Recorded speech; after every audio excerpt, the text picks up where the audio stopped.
Dr. Casper here, taking student questions for our Week 2 readings in COM 2143 Digital Media Literacy. And I'm tackling a couple of extra questions from Megan. She came out swinging in Week 2, and we're tackling those and others. So let me jump right back into these questions. She writes, do you believe that the government purposefully desensitizes us through the media in order to avoid big reactions to things they do? And just immediately, if I'm deconstructing the structure of this question, government is such a trap word, right? Government, quote unquote, is not a singular entity, although we like to personify it as such. And that's what's so complicated. Is it's a shorthand for a larger system or a series of interlocking systems.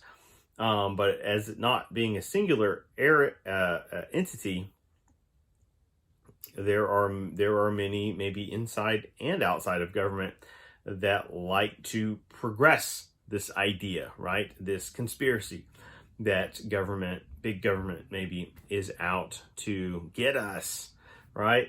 And whether that, but sometimes this agenda could be pro-government, right? Government involvement, like we need more regulation, we need more oversight. And then there's, of course, the counter narrative that we need smaller government, we need government out of the way, we don't need to pay government money, because we should, be more self-reliant and pay fewer taxes, right?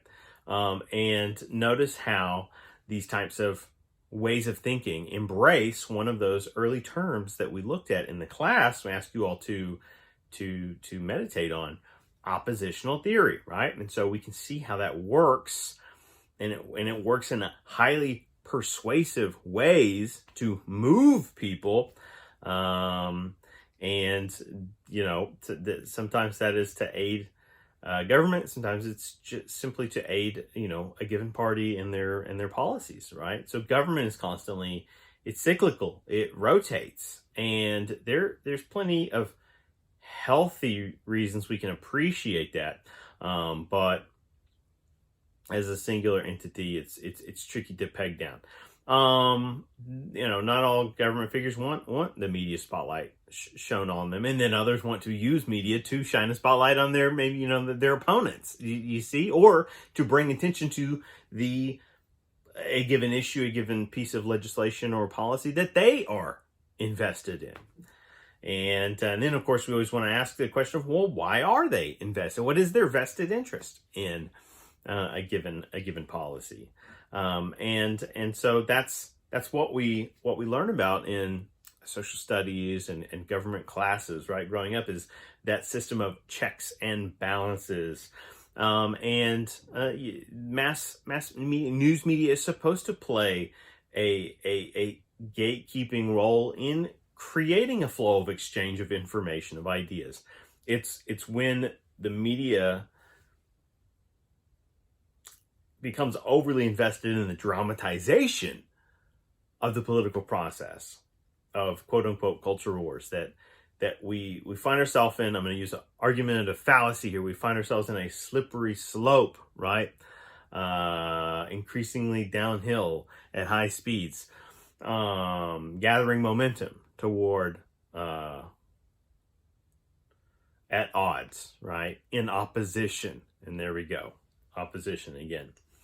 Okay, final question for Megan this week. If violence in the media has an effect on us, does romance and success have the same effect? Perhaps.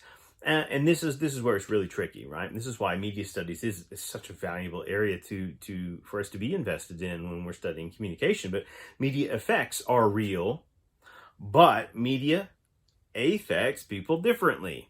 Yeah.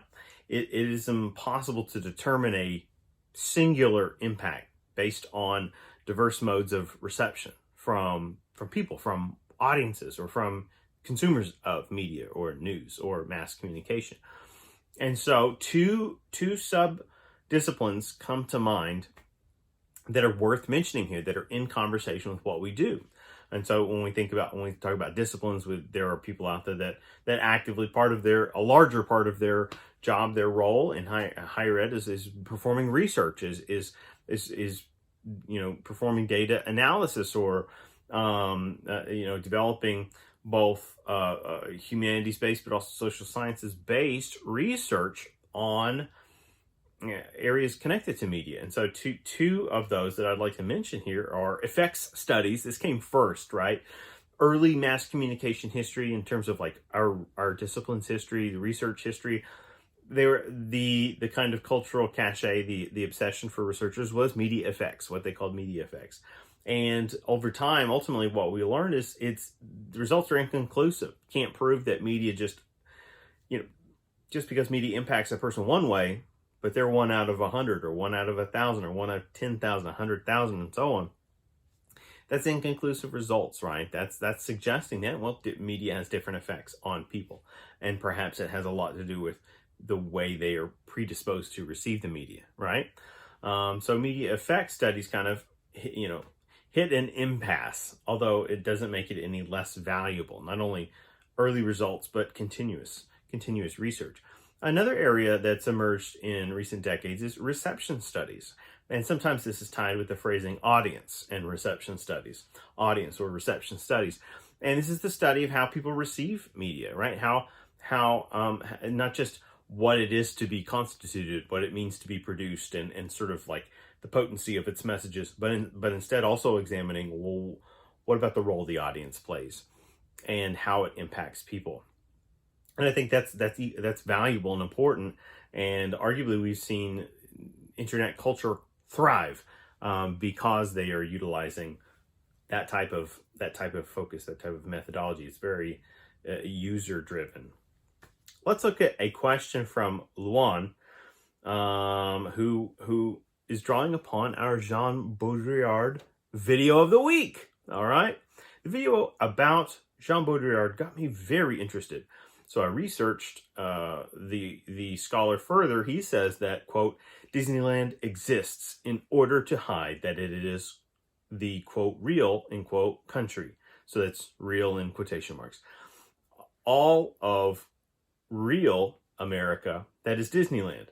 A bit like prisons is there to hide that it is the social in its entirety, in its banal omnipresence, that is carceral. Did I say that correctly? No. End quote. I would like to understand what he means by that. Nothing like a deep dive into Baudrillard here. I'm going to keep this really short, and I'm going to introduce to us a couple of terms. A term, a couple of related terms, but a master term coming out of Baudrillard's research work. A really prominent French scholar that laid down some excellent key works, and I'm thinking of primarily in and around the 1980s as a peak, right, of influence, but continues to influence us today. So Baudrillard was famous for theorizing about what he calls the hyperreal. And hyperreal means, I'm going to break it down in a nutshell, more real than real, right? And it is an understanding that produced or heightened versions of reality ultimately prove more appealing than elements of, I'm going to use air quotes here, mundane everyday life. And so, in other words, aspects like media, mass media, produce what other theorists like Guy Debord call spectacle, which promotes a grander and thus more seductive presentation of reality that renders everyday life duller as a result.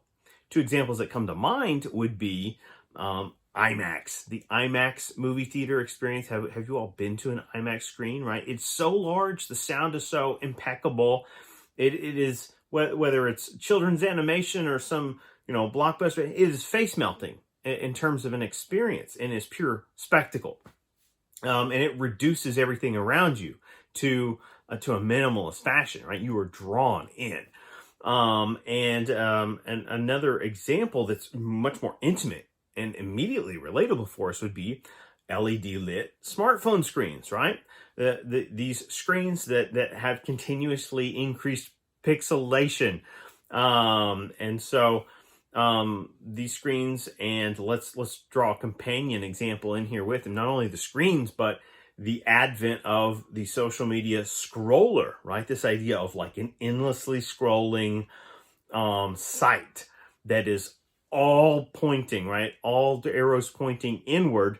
The information comes to you, right? And that's what keeps us there in the platform, consuming media, whether it's people, their ideas, news, information, videos, cat memes, whatever.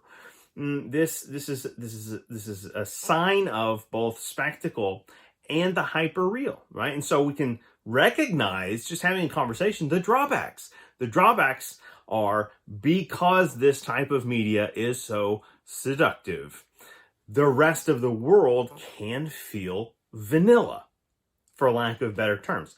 And so this is a lot about what Baudrillard was theorizing before we had social media, right? He was looking at something like Disneyland or Disney World, right, as pure spectacle, as this fantasy experience. And guess what? It's even more heightened now. That's why it keeps growing. That's why they're the omniculture media company, corporation, multi-global conglomerate, because they have the secret formula, the equation to producing hyper real spectacle that neuters a lot of other ways we experience life. So that's a deep cut there, and maybe too deep. I don't know. Let me give us time to process that. But we have some connected questions that will draw us back to that idea and more. So sit tight, hang in there, and we will continue our journey inward